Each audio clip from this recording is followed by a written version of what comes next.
ሰላም ጤና ይስጥልኝ አድማጭ ተመልካቾቻችን፣ ይህ ቁም ነገራም የተሰኘው የዩቲዩብ ዝግጅታችን ነው። ለዛሬ አሳፋይሉ የሁለት ዘመን የሁለት ዓለም ጀግና በሚል ርዕስ ስር ያሰፈረውን እንደሚከተለው እናቀርብላችኋለን።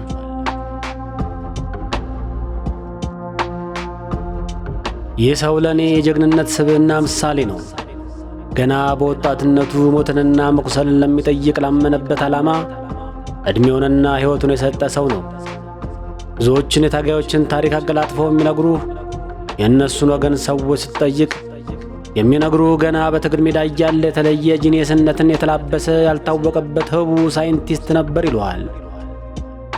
የቴክኒካል ዕውቀቱ አስገራሚ ነበር። የኤሌክትሮኒክስና መገናኛ መሳሪያዎችን እንዳሻንጉሊት ቁጭ አድርጎ ሲገጣጥም ጉድ ይሰኙበት ነበር።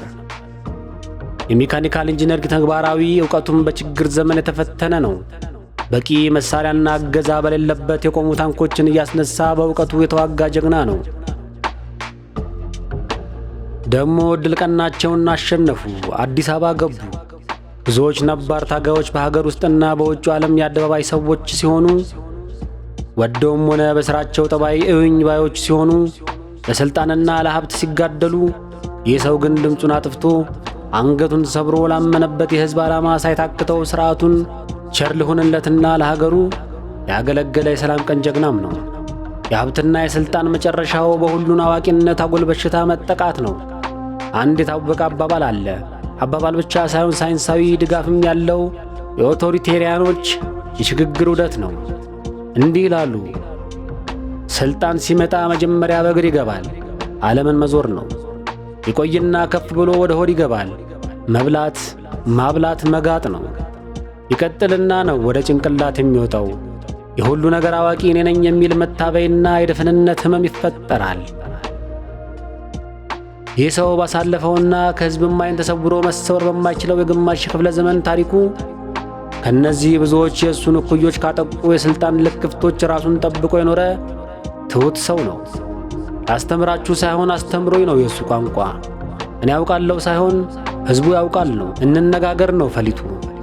ብዙዎች ያለፈ ዕድሜያቸውን እንደማይመለስ ብክነት ቆጥረው በቀረቻቸው የእፎይታ ጊዜያቸው ለኑሯቸው ጉድ ጉድ ሲሉ፣ ይህ ሰው እንደ ሌሎች ምሁር ለመባል በስጦታ ተችሮ ሳይሆን ጭንቅላቱን ስሎ ዕውቀትን ተርቦ ዕድሜውን ሰጥቶ እስከ ዶክተሬት የዘለቀ ትምህርቱን የተከታተለ ሰው ነው። ዲሲፕሊኑ፣ ጽናቱ ሲበዛ ይገርመኛል። በየተሰማራበት ሙያና ኃላፊነት እኔ ብቻ ሳይል ከስሩ ሌሎችን አፍርቶ ተክቶ ራሱን በተሻለ አገልግሎት ላይ የሚያሰማራ የመልካም ስብዕና ምሳሌ ነው።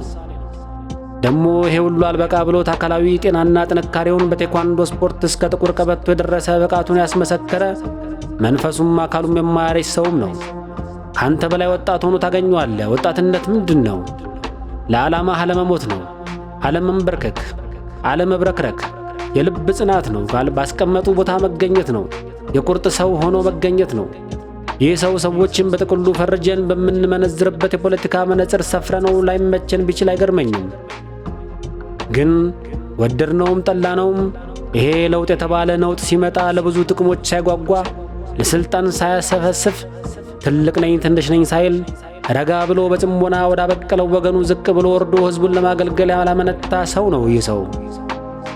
ዛሬ ስንቶቹ በሕዝብ ስም ሲምሉና ሲገዘቱ የነበሩ በአየር ላይ በተንሳፈፈች ባስፈለገ ሰዓት ለምትሰጥና ለምትቀማ አራፊ የመጽዋት ሥልጣን ስንቱን ሲሆኑ ሕዝባቸውን ሙልጭ አድርገው ሲከዱ አይተናል።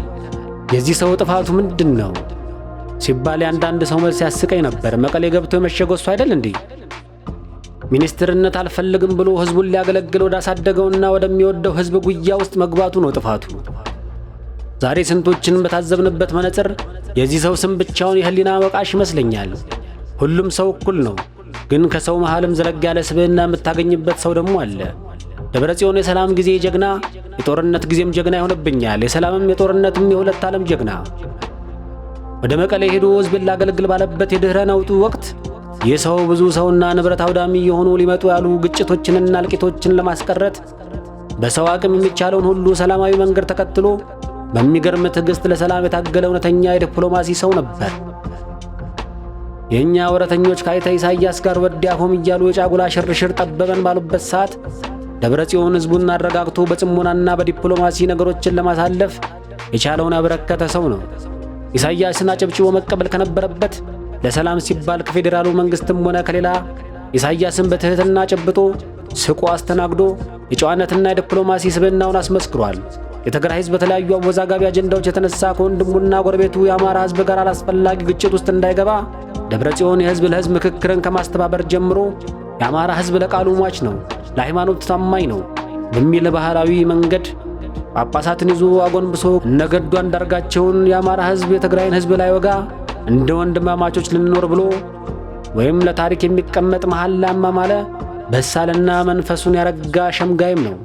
በዚህ ሰው አመራር ነው ትናንሽ አሸባሪ እያስባለ ሲወጋ የነበረን ኦነግን የመሰለ ጠላት ከኤርትራ ሲመጡ አቅፎ ተቀብሎ አበልቶ አጠጥቶ የትግራይንና የኦሮሞን ሕዝብ ወዳጅነትና ትስስር የጋራ ዓላማ ሰብኮ አቅፎ በሰላም ሸኛቸው።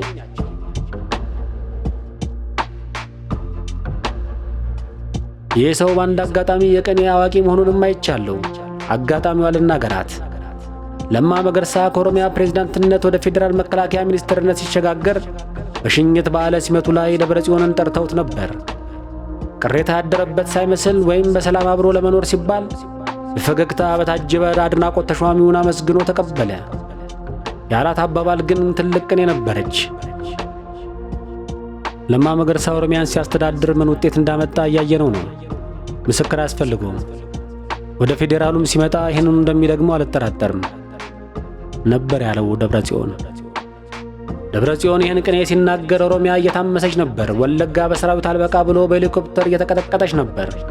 ብዙዎች እየታሰሩ እስር ቤቶችን አጨናንቀዋል። እንግዲህ ይህንን የለማን ውጤት በፌዴራሉም እንጠብቃለን የሚል ቅኔ ነው ሰምና ወርቁ ሲተነተን። እንዴ ለካ ትግሬም ይቀኛል ያስባለኝ አጋጣሚ ነበር። ለጨዋታ ነው። ብዙዎች በቀደምት ዘመናት ስማቸው የተጠራ ቤተ ክርስቲያን የቅኔ አዋቂዎች ምንጫቸው ከሰሜን ወይም ትግራይን ጨምሮ መሆኑን አላጣሁትም። የአዲሱ ዘመን ታጋዮች ቅኔ መቀኘትና ተረት መተረት የአማራ ነው ስለሚሉ ብዬ ነው ትግሬም እንዲቀኛል ያልኩት። ጨዋታ ነው። ለማንኛውም ወደ ቁም ነገሩ ስመለስ ይህ ሰው የሰላም መሪነቱን በተለያየ አጋጣሚ የሚያሳየ ይመስለኛል። ያውም ኢንቴግሪቲውን ጠብቆ ከሙስሊሙም ጋር አብሮ ሙስሊም ሆኖ መስመሩን ጠብቆ አክብሮ ከክርስቲያኑ ጋር ክርስቲያን ሆኖ አክብሮ ከሰራዊቶች ጋር እንደ ቆፍጣና ወታደር አብሮ ወጥቶ ወርዶ አክብሮ ነበር የኖረው። ምን ይገርመኛል፣ እድሜ ፈታኝ ሳይል በስተርጅና በመከበሪያና በመጦሪያ እድሜው ገደል ለገደል ሸለቆ ለሸለቆ ተራራ ለተራራ እየወጣ በትር ተመርኩዞ ሰጋው በላዩ ላይ አልቆ ለሕዝቡ ነጻነት የተጋደለ የሁለት ዘመን ተጋዳይ ጀግና መሆኑ። ድሮ በወጣትነቱ ሕይወቱን አስጥቶ ተፋለመ። አሁን በርጅና ዘመኑም ያንን የተጋድሎ ታሪኩን ደገመው። ይህ መታደል ይመስለኛል። ብዙዎች ለዚህ አልታደሉም። በአንዷ የወጣትነታቸው ዘመን ያለቻቸውን አንድ ሕይወት ገብረው በጊዜ አልፈዋል። ሌሎች በፍጻሜ ሞት ቀድሟቸዋል። ይህ ሰው ግን ዕድለኛ መሆን አለበት። የሁለት ሰው ሕይወት የተሰጠው ይመስል ነው። እንዲህ አይነት ለታሪክ የሚበቃ ቁና ጀግና ሳይ ደስ ይለኛል። ማንም ጦርነትን የሚወድ የለም። በተለይ እንደ ደብረጽዮን ጦርነትን የቀመሰ ሰው ያውቀዋል ምሬቱን። ሰው ወዶ አይደለም ወደ ጦርነት የሚገባው። ግን ሰው መሆን ያለብህ ቀን አለ።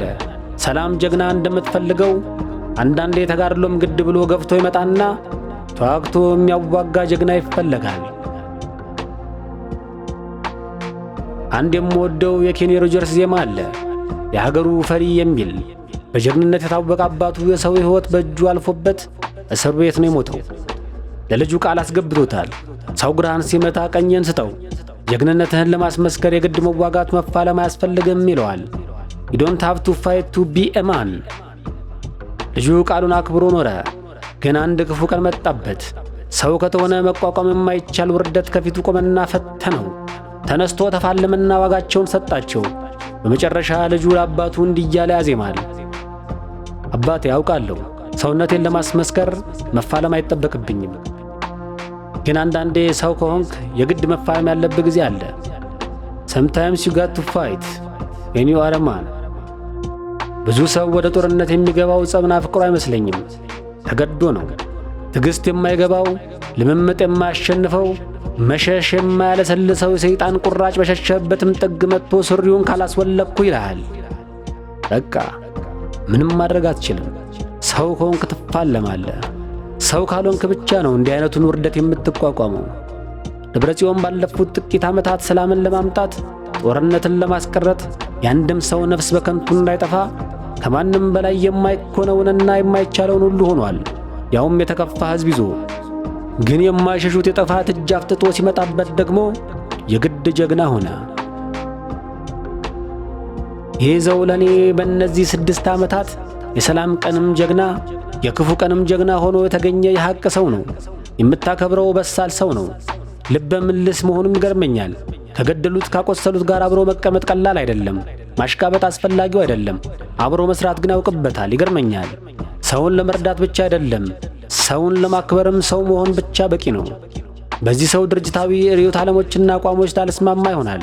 ሌላው ቀርቶ በዓላማውም አልስማማ ይሆናል። በግሌ ግን ለሕዝቡ ለወገኑ ክብር የቆመ ጀግና መሆኑን አይቼ እደመምበታለሁ። ከልቤ አክብሮት አለኝ ለዚህ አይነቱ የገዘፈ ስብዕና ባለቤት። ሁሉም ቢያወሩት ሆድ ባዶ ይቀራል። ነገር ቢበዛም ባህያ አይጫንም። በዚህ ሰዓት ከዚህ በላይ ማውራቱ አንባቢን ማድከም ብቻ ይሆንብኛል። ሐሳቤን ስደመድም ይህን የአገሬን ጀግና በማወቄ ደስ ይለኛል። ስብዕናው ለትውልድ መተላለፍ ያለበት የሰላምም የጦርነትም የዲፕሎማሲም አርበኛ ነው ብዬ አምናለሁ። ቁጭ ብለህ አብረኸው መነጋገር የምትችል በነፈሰበት የማይነፍስ ማሽቃበጥንና ተላላኪነትን የተጸየፈ የማይንበረከክ ውድ የትግራይ ልጅ የኢትዮጵያም ልጅ ነው። ፈጣሪ ከሴረኞችና ባንዳዎች እጅ እንዲጠብቀው እመኛለሁ። ባለበት ረዥም ዕድሜና ጤና መልካሙን ይግጠመው። ፈጣሪ ኢትዮጵያችንን ይባረክ። አበቃው። አሳፍ ኃይሉ